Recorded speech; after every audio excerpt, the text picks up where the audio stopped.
রাধে রাধে বন্ধুরা, তোমাদের এর আগে আমি জন্ম মৃত্যুর চক্র নিয়ে অনেকগুলো ভিডিও দিয়েছিলাম। জন্ম মৃত্যুর চক্র নিয়ে শিশুদের কিভাবে আদর্শ জীবন তারা পাবে, তাদের কিভাবে শিক্ষার প্রয়োজন, যে এই ধরনের অনেক রকম ভিডিও দিয়েছি। আজকে তোমাদের এক গুরুত্বপূর্ণ ভিডিও দিতে চলেছি, যেটা তোমাদের খুবই ভালো লাগবে আশা করি। যারা এই ধরনের ভিডিও পছন্দ করছো তাদের ভালো লাগবে, তোমরা শুনতে থাকো, আশা করি তোমাদের পছন্দ হবে। অনেক মানুষের প্রশ্ন থাকে যে যে এমন কোনো উপায় আছে কি যে মনুষ্য জন্মের পরে আবার এমন কোনো উপায় আছে যে মনুষ্য জন্ম দেহ ছাড়াও মৃত্যুর পর আবার মনুষ্য জন্ম হয়ে আবার মৃত্যুর পরে মনুষ্য জন্মগ্রহণ করা যায়? এটা অনেক মানুষের প্রশ্ন থাকে, জানো তো। কিন্তু আমি বলবো যে মনুষ্য জন্ম পরে ছাড়ার পরে আর মনুষ্য জন্ম পাওয়ার আমার মনে হয় না খুব একটা দরকার আছে। একদম গোবিন্দর চরণে ভাগবতধামী হওয়াটাই বেশি প্রয়োজন, তাই না? এই জন্ম মৃত্যুর চক্র থেকে বেরোনোটা বেশি প্রয়োজন। তাহলেও যেহেতু আমার এই জায়গাটা পড়তে পড়তে ভালো লেগেছে বলে তাই তোমাদের সাথে একটু শেয়ার করছি, মাত্র, আর কিছু নয়। এটা তোমরা শোনো, আশা করি তোমাদের সকলের ভালো লাগবে। এমনিতে সত্যগুণ বৃদ্ধি প্রাপ্তকালে মৃত্যু হলে শুভলোক প্রাপ্ত হয়। হ্যাঁ, খুব গুরুত্বপূর্ণ এগুলো কথা, জানো তো।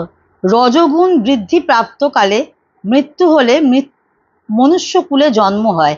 আর তমগুণ বৃদ্ধি, তোমরা অনেকেই জানো রজগুণ তমগুণ এগুলো আছে, সম্বন্ধে আর বলতে হবে না, আশা করি তোমাদের সকলেরই জানা আছে। যাই হোক, আবার যদি পারি আবার এই বিষয়ে যখন আবার বেশি আলোচনা করব তখন আবার এই বিস্তারিত বলবো, ঠিক আছে। তমগুণ বৃদ্ধি প্রাপ্তি অবস্থায় মৃত্যু হলে তর্জিক জনিতে অর্থাৎ মনুষ্য অপেক্ষা নিচু জনিতে জন্ম হয়। নিচু জনিতে জন্মগ্রহণ হয়ে থাকে। তবে এই বিষয়ে ভাগবত প্রাপ্তি সিদ্ধ সন্ত পরম পূজ্য স্বামী রামসুখ দাসজি মহারাজ সৎসঙ্গের আলোচনায় বলেছেন, গীতার 4th অধ্যায় 6 থেকে 10-এর 5 শ্লোক নিত্য পাঠ করলে এ জন্ম থেকে মুক্ত হতে না পারলেও পরের জন্মে মনুষ্য যোনির নিচে নামবে না, মনুষ্য যোনির মধ্যেই থাকবে। আর একটা কথা বলছে, আবার এই বিষয়ে আরো কথা আছে যে কোনো কাজ সফলতার সঙ্গে করার জন্য কি করা উচিত। ধরো আমরা কোনো কাজ সফলতার সঙ্গে করতে চাই, সেই তখন আমাদের কি কি করা উচিত, কি কি করা কাম্য। তখন আমরা কি কি করব না, কোনো কাজ করার জন্য বাড়ির বাইরে যেতে হলে বাড়ি থেকে বের হওয়ার সময় 4 বার নারায়ণের নাম উচ্চারণ করব। নারায়ণের নাম উচ্চারণ করে প্রণাম করে বাড়ি থেকে বের হওয়া উচিত এবং ভগবানের নাম স্মরণ করে কাজটি করা উচিত। এতে কাজের সফলতার দায়িত্ব ভগবানের উপর বর্তায়। দেখো বন্ধুরা, এটা আমরা অনেকেই জানি, অনেকেই কিন্তু জানি না, তাই না? আমরা যদি আমরা ভগবানকে প্রণাম করে বাড়ি থেকে বেরোই, ঠিক কথা, কিন্তু এটার দায়িত্ব যে পুরো ভগবানের উপর চলে যায় সেটা তো আমরা অনেকেই জানি না, তাই না? যাই হোক, ভগবানের ওপর দায়িত্ব বর্তায়। একবার কুন্তী মাতা ভগবান শ্রীকৃষ্ণকে প্রশ্ন করেন যে তোমার ভাইরা বনবাসে কত কষ্ট করছে, তোমার দুঃখ হয় না? শ্রীকৃষ্ণ তখন বললেন, দুঃখ হলেও আমি কি করব বলো? পাশা খেলার সময় একবারও কি আমাকে স্মরণ তো করতে পারতো? আমায় তো স্মরণ করেনি, তাই আমিও কিছু করতে পারিনি। তাই সব কাজ ভগবানকে স্মরণ করেই করা উচিত। তারপরে আবার যে বিষয়টা নিয়ে তোমাদের বলছি, কর্ম করলে তার ফল হয়, কিন্তু কোনো মহৎ কর্ম করার চেষ্টা করেও ব্যর্থ হলে তার কি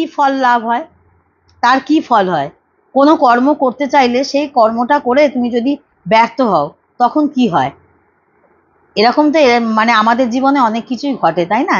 যে আমরা কোনো কাজ করতে চাইছি কিন্তু আমরা ব্যর্থ হলাম, সেই কাজটায় সফলতা হলো না, মন মতো হলো না, আমি যেটা চেয়েছিলাম সেটা আমি পেলাম না, এই আর কি। তার উত্তরে বলছে, মহাভারতে এই প্রসঙ্গে বলছে যে এই প্রসঙ্গে মহাভারতে উল্লেখ আছে যে কেউ যদি কোনো মহৎ কাজ করার উদ্যোগ নিয়ে কাজটি সম্পূর্ণ করতে ব্যর্থ হয়, তবে ওই সৎ কাজ করলে যে পুণ্য লাভ হতো সে সেই পুণ্যের ভাগীদার হয়ে যায়, ভাগীদার হয়ে যায়।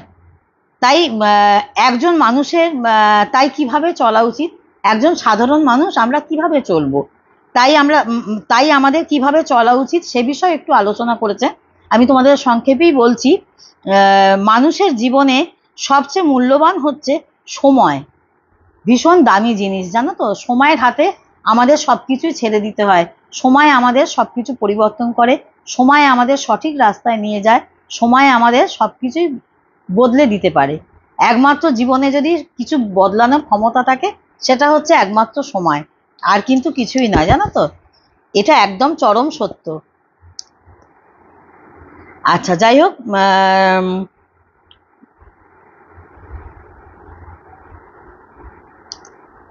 যা কোনো কিছুর বিনিময় কেনা যায় না বা ধরে রাখা যায় না। সময় এমন একটা জিনিস যা কোনো কিছুই ধরে রাখা যায় না। আমরা জন্মগ্রহণ করছি নির্দিষ্ট সময়, পরে এই শরীর থাকবে না, কিন্তু এই শরীর দ্বারা করা সকল কর্মফল সঙ্গে যাবে, এবং কর্মফল, তুমি যে কর্মফলটা করছো সেটাই কিন্তু তোমার সাথে যাবে, আর কিন্তু কিছুই সাথে যাবে না। এই কর্মফল অনুযায়ী আবার ভবিষ্যৎ জন্ম বা গতি নির্ধারিত হবে। তাই তাই সময় খুব বিবেচনা করে ব্যয় করা উচিত। যেমন বৃষ্টির, মানে এখানে কিছু উদাহরণ দিয়েছে, যেমন বৃষ্টির জল নোংরা উপর পড়লে সে জল পানের উপযোগী মানে উপযোগী হয়। বৃষ্টির জল পরিষ্কার পাত্রে জমিয়ে রাখলে পানেরও উপযোগী হয়। বৃষ্টির জল সমুদ্রে পড়লে নোনা জলে পরিণত হয়। হ্যাঁ, এরকম মানে ছোট ছোট কয়েকটি উদাহরণ দিয়েছে। যাই হোক, তোমাদের আজকে এই পর্যন্ত বললাম। ভিডিও নইলে অনেক বড় হয়ে যাবে, সংক্ষেপে বললাম। তোমরা শুনতে থাকো, সাথে থাকো। আর কি কি শুনতে চাও সেগুলোও জানাও। আর ততক্ষণ জয় গুরু, জয় নিতাই, রাধে রাধে।